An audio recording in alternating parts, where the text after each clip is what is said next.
नमस्कार साथियों, welcome to नाम नॉलेज हब। कैसे हैं आप लोग? आशा करते हैं अच्छे होंगे और आप सभी की तैयारी शानदार तरीके से चल रही होगी। तो साथियों, कल के वीडियो में हम लोगों ने 2 माह के करंट अफेयर को कंप्लीट किया था। आज के इस वीडियो में हम लोग फिर से 2 माह के करंट अफेयर को कंप्लीट करेंगे। नवंबर और दिसंबर माह के जितने भी महत्वपूर्ण करंट अफेयर हैं आपको इस वीडियो में करवाए जाएंगे। वीडियो को शुरू से लेकर अंत तक जरूर देखिएगा। एक एक क्वेश्चन आपके एग्जाम पॉइंट ऑफ व्यू से काफ़ी महत्वपूर्ण है, क्योंकि नवंबर दिसंबर उम्मीद है कि यहाँ से आपके एग्जाम में अधिकतर क्वेश्चन पूछे जाएंगे। तो इस वीडियो को पूरा जरूर देखिएगा। और पिछले अगर आपने वीडियो को नहीं देखा है तो जाकर देख लें, चैनल के डिस्क्रिप्शन में लिंक है और प्लेलिस्ट भी बना होगा जिसमें जनवरी से लेकर दिसंबर तक आज के वीडियो को लगाकर आपको करंट अफेयर करवा दिया गया है, आपको मंथली वाइज। तो आप उसे जरूर देख लें। चलिए शुरू करते हैं। आईआईटी पटना के कितने शोधार्थियों को प्रधानमंत्री रिसर्च फेलोशिप से सम्मानित किया गया है? तो याद रखना है 9 को। बिहार में हाई स्पीड रेल कॉरिडोर के लिए राज्य के कितने जिले में रेलवे स्टेशन बनाए जाएंगे? तो याद रखना है 3 जिले में बनाए जाएंगे, बक्सर, पटना और गया। अच्छा क्वेश्चन है, याद रखेंगे। विश्व साहित्य शिक्षक पुरस्कार से सम्मानित प्रोफेसर अरुण कुमार झा बिहार के किस जिले से संबंधित है? तो उनका जो संबंध है वो बिहार के मधुबनी जिले से संबंधित है। बिहार के किस रेलवे स्टेशन को सिल्वर रेटिंग प्रमाण पत्र दिया गया है? तो पिछले वीडियो में भी बताए थे, तो याद रखना है भागलपुर रेलवे स्टेशन। अच्छा क्वेश्चन है, पूछे जाने की संभावना है, तो याद रखेंगे। 7 नवंबर 2022 को किस राज्य के सरकारी विद्यालय में जो है रिजल्ट डे मनाया गया है? तो याद रखना है रिजल्ट डे जो मनाया गया है वो बिहार में मनाया गया है। नेक्स्ट है, राष्ट्रीय आविष्कार अभियान के तहत बिहार के कितने स्कूलों में विज्ञान और गणित क्लब खोले जाएंगे? तो याद रखना है 75,424 स्कूल में जो है ये खोले जाएंगे। बिहार के किस जिले के प्रोफेसर अरुण कुमार झा को विश्व साहित्य पुरस्कार 2022 से सम्मानित किया गया है? तो याद रखना है विश्व साहित्य पुरस्कार 2022 से सम्मानित अरुण कुमार झा का संबंध मधुबनी जिले से है। बिहार के सभी विद्यालयों में स्नातक स्तर पर किस वर्ष से CBCS यानी चाइल्ड बेस्ड क्रेडिट सिस्टम लागू किया जाएगा? तो याद रखना है इसी वर्ष 2023 से इसे लागू किया जाएगा। और बिहार का पहला ऑक्सीजन पार्क आपको बताया ही गोपालगंज में बनने जा रहा है। 6 नवंबर 2022 को बिहार के मुख्यमंत्री ने कितने वर्ष बाद सोनपुर मेले का उद्घाटन किया है? तो याद रखना है 17 वर्ष बाद जो है इसका उद्घाटन किया गया था। किसके द्वारा? मुख्यमंत्री नीतीश कुमार के द्वारा। केंद्रीय प्रदूषण नियंत्रण बोर्ड द्वारा जारी आंकड़ों के अनुसार देश के सर्वाधिक 16 प्रदूषित शहर में बिहार के कितने शहर शामिल हैं? तो याद रखना है इसमें बिहार के 14 शहर शामिल हैं। बिहार के किस जिले में स्थित केसरिया स्तूप की प्राकृतिक सुंदरता के कारण इसके संरक्षण हेतु चर्चा की जा रही है? तो याद रखना है पूर्वी चंपारण में स्थित है आपका केसरिया स्तूप। बिहार राज्य के कृषि विभाग द्वारा पायलट प्रोजेक्ट के तौर पर कितने जिलों में सेब की खेती की शुरुआत की गई है? तो याद रखना है बिहार के 7 जिले में सेब की खेती की शुरुआत की जा रही है। बिहार के किस जिले में ई मालखाना मॉडल को पूरे राज्य के थानों में लागू किया जाएगा? तो याद रखना है किशनगंज के ई मालखाना मॉडल को पूरे राज्य के थानों में लागू किया जाएगा। 14 नवंबर 2022 को बिहार हिंदी साहित्य सम्मेलन का कौन सा स्थापना दिवस मनाया गया है? तो याद रखना है 104वां स्थापना दिवस मनाया गया है। बिहार में आयोजित राज्य सीनियर कुश्ती प्रतियोगिता में कौन सा जिला विजेता बना है? तो याद रखना है कैमूर इसमें विजेता बना है। बिहार के भागलपुर जिले के कितने स्थलों को पर्यटन स्थल के रूप में घोषित किया गया है? तो याद रखना है बिहार के 13 स्थल को पर्यटन स्थल के रूप में घोषित किया गया है। संयुक्त राष्ट्र संघ द्वारा संदीप मिश्रा को UN मास्टरमाइंड 2022 के लिए चुना गया है, वे बिहार के किस जिले से संबंधित है? तो उनका जो संबंध है वो बिहार के भागलपुर से संबंधित है। 1 नवंबर 2022 को बिहार के किस एकमात्र टाइगर रिजर्व में टाइगर सफारी का शुभारंभ किया गया है? तो याद रखना है इसका शुभारंभ वाल्मीकि टाइगर रिजर्व में किया गया है। और यही वाल्मीकि टाइगर रिजर्व में याद रखना है आपको गिद्ध संरक्षण परियोजना की भी शुरुआत की गई है। ये प्रश्न आपके 67 PPSC में पूछा गया क्वेश्चन है। अगर साथियों चैनल पर पहली बार आए हैं तो चैनल को जरूर सब्सक्राइब कर दे। वीडियो अच्छा लग रहा है, कंटेंट अच्छा लग रहा है तो वीडियो को लाइक भी कर दीजिएगा और दोस्तों और ग्रुप में हो सके तो इसे शेयर भी कर दीजिएगा। बिहार में बाढ़, भूकंप एवं सूखा जैसी आपदाओं से निपटने के लिए प्रथम चरण में कितने जिले में इमरजेंसी रिस्पांस सेंटर खोला जा रहा है? तो याद रखना है 15 जिले में। बिहार में 1 डिस्ट्रिक्ट 1 प्रोडक्ट के तहत चयनित उत्पादकों की संख्या कितनी हो गई है बढ़कर? तो याद रखना है इसकी संख्या बढ़कर 55 हो गई है। दक्षिण बिहार के प्राकृतिक वनों को जल संकट से बचाने के लिए पहले चरण के अंतर्गत कितने जिले में गारलैंड ट्रेन का निर्माण किया गया है? तो याद रखना है 3 जिले में, बांका, रोहतास और नवादा। वर्ष 2022 का श्रीलाल शुक्ल स्मृति इफ्को साहित्य सम्मान किसे दिया जाएगा? तो याद रखना है कथाकार जयनंदन को दिया जाएगा, जिनका संबंध नवादा से है। बिहार की पहली विशेष यूनिट किस जिले में बनाई जा रही है? तो याद रखना है पटना जिले में जो है बनाया जा रहा है। 8 नवंबर 2022 को राष्ट्रपति द्रौपदी मुर्मू ने बिहार की किस नर्स को नर्सिंग के क्षेत्र के सर्वोच्च सम्मान फ्लोरेंस नाइटिंगेल अवार्ड से सम्मानित किया है? तो अच्छा क्वेश्चन है और काफ़ी ही ज़्यादा इंपॉर्टेंट क्वेश्चन है, याद रखना है। उनका नाम है नाजिया प्रवीण। बिहार की कितनी प्राथमिक कृषि साख समिति यानी पैक्स को कंप्यूटरीकृत किया गया है? तो याद रखना है 8463। बिहार में राज्य स्तरीय लोक नृत्य प्रतियोगिता 2022 में किस जिले की छात्रा ने प्रथम स्थान हासिल किया है? तो याद रखना है पूर्णिया जिले की छात्रा ने इसमें प्रथम स्थान हासिल किया है। बिहार के किस किडनी रोग विशेषज्ञ को fellowship of royal college of physician Edinburgh award से सम्मानित किया गया है? तो उनका नाम है डॉक्टर हर्षवर्धन। बिहार में वज्रपात से हो रही मौतों को कम करने के लिए कितने जिले में हूटर यानी सायरन लगवाए जा रहे हैं? तो याद रखना है 3 जिले में।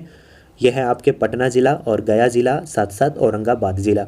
बिहार सरकार द्वारा राज्य आपदा प्रबंधन प्राधिकरण की देखरेख में कितने जिले में भूकंप क्लिनिक की शुरुआत की गई है? तो याद रखना है 3 जिले में इसकी शुरुआत की गई है। 14 नवंबर 2022 को केंद्रीय सड़क एवं परिवहन मंत्री जो हैं आपके नितिन गडकरी ने बिहार के रोहतास जिले के नौहट्टा प्रखंड में बिहार झारखंड की सीमा पर स्थित किस पुल का शिलान्यास किया है? तो याद रखना है, अच्छा क्वेश्चन है, पूछे जाने की संभावना है। तो पुल का नाम है पांडुका पुल। बिहार की कितने आर्द्र भूमि में पक्षियों के संरक्षण के लिए कार्य योजना बनाई जा रही है? तो याद रखना है 6 आर्द्र भूमि में इसकी योजना बनाई जा रही है। और ऑक्सीजन पार्क वाला रिपीट हो गया, गोपालगंज, याद रखेंगे, बार बार रिपीट हो रहा है, यानी पूछे जाने की संभावना है। 11 नवंबर 2022 को बिहार में स्थित किस बिजली संयंत्र को स्वर्ण शक्ति अवार्ड से सम्मानित किया गया है? तो याद रखना है वो आपका एनटीपीसी कहलगांव है। अगला है कि बिहार में पटना के खादी मॉल की तर्ज पर किस जिले में खादी मॉल बनाया जा रहा है? तो ये जो बनाया जा रहा है वो पूर्णिया और मुजफ्फरपुर में बनाया जा रहा है। बिहार सरकार ने राज्य जलाशय आपको मत्स्यो नीति 2022 के तहत प्रति हेक्टेयर प्रति वर्ष कितने क्विंटल मछली उत्पादन का लक्ष्य रखा गया है? तो याद रखना है 2.5 कुंटल का लक्ष्य रखा गया है। ब्रिटेन के जो प्रधानमंत्री हैं ऋषि सुनक, उनकी कोर कमेटी में बिहार का एक व्यक्ति शामिल है, प्रज्वल पांडे। उनका संबंध किस जिले से है? तो सीवान से उनका संबंध है। बिहार की किस डायरी को मोस्ट ट्रस्टेबल ब्रांड अवार्ड 2022 से सम्मानित किया गया है? तो वो आपका पटना डायरी प्रोजेक्ट है। 28 नवंबर 2023 को बिहार की किस राजनीतिक दल ने अपना 22वां स्थापना दिवस मनाया है? तो वो है आपका लोजपा। इस वर्ष नवंबर माह में बिहार जीएसटी कलेक्शन देश में किस स्थान पर रहा है? तो इसमें बिहार पहले स्थान पर रहा है, लगभग 28%।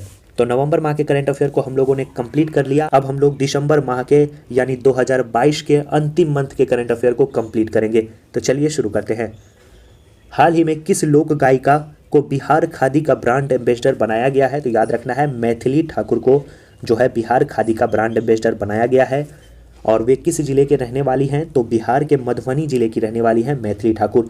और बिहार चुनाव आयोग ने इसे स्टेट आइकन भी बनाया है, ये भी बात आप याद रखेंगे। आगे जनवरी के माह में हम लोग इसे देखेंगे। हाल ही में बिहार के किस जिले की Lakshmi Jha Everest base camp तक पहुंचने वाली बिहार की पहली महिला बन गई है? तो याद रखना है उनका संबंध जो है सहरसा से है।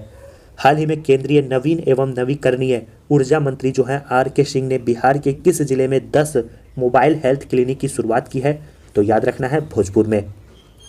अगला पॉइंट है कि किस राज्य सरकार द्वारा हाल ही में राज्य के सभी पालतू हाथियों की डीएनए प्रोफाइलिंग शुरू करने की घोषणा की है? तो याद रखना है बिहार सरकार के द्वारा इसकी घोषणा की गई है। बिहार में स्वच्छता को बढ़ावा देने के लिए राज्य सरकार प्रत्येक जिले के कितने स्कूल को स्वच्छता पुरस्कार से सम्मानित करेगी?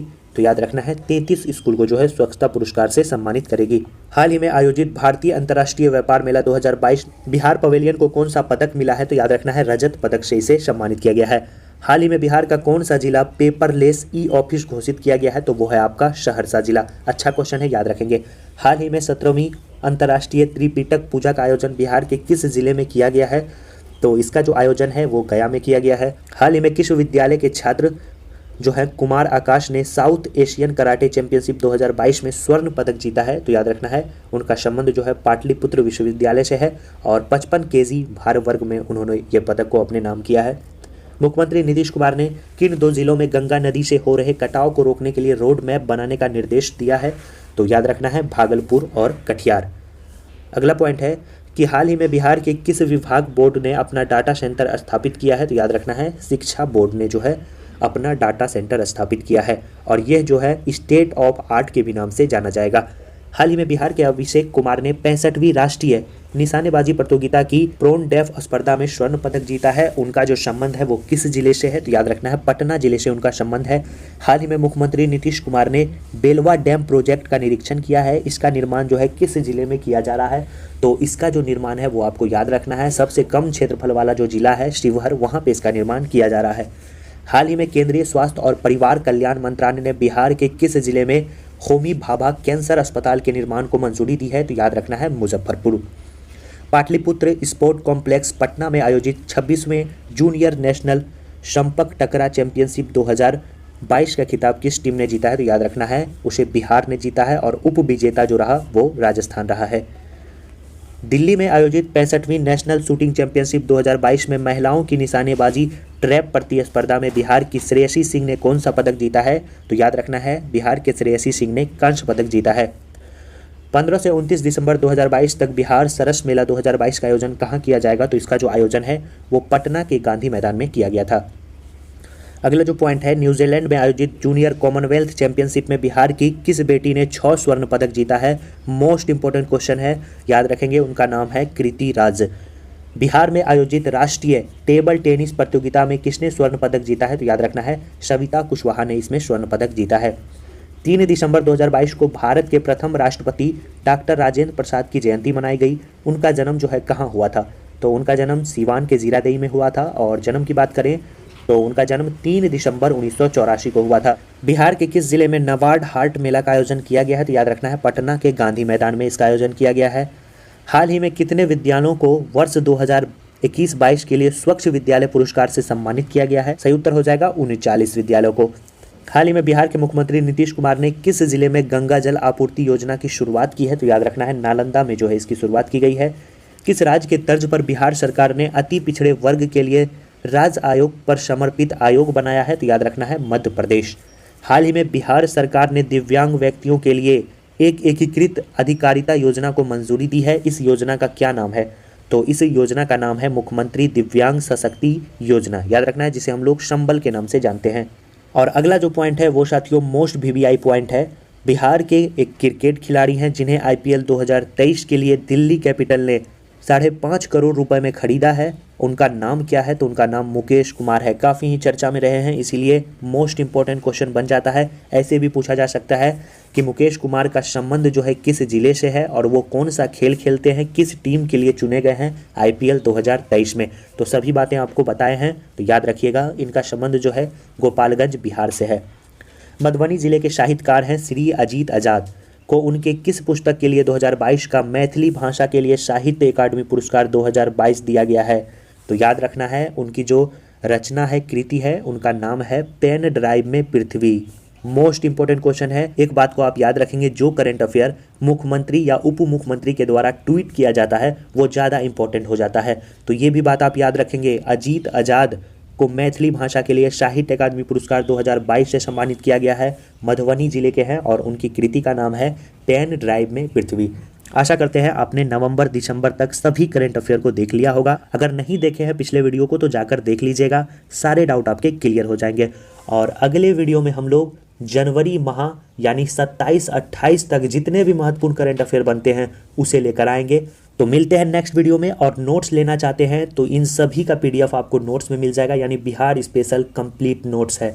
तो नोट्स लीजिए और अंत समय में अपनी तैयारी को ज़्यादा से ज़्यादा मजबूत करिए। डिस्प्ले पे आपके शो हो रहा होगा किस प्रकार से आपको लेना है बिहार स्पेशल में। उसके अलावा आपको कोई और चीज़ पढ़ने की आवश्यकता नहीं पड़ने वाली है। तो चलिए साथियों, मिलते हैं ऐसे ही शानदार वीडियो के साथ नेक्स्ट वीडियो में। तब तक के लिए धन्यवाद साथियों।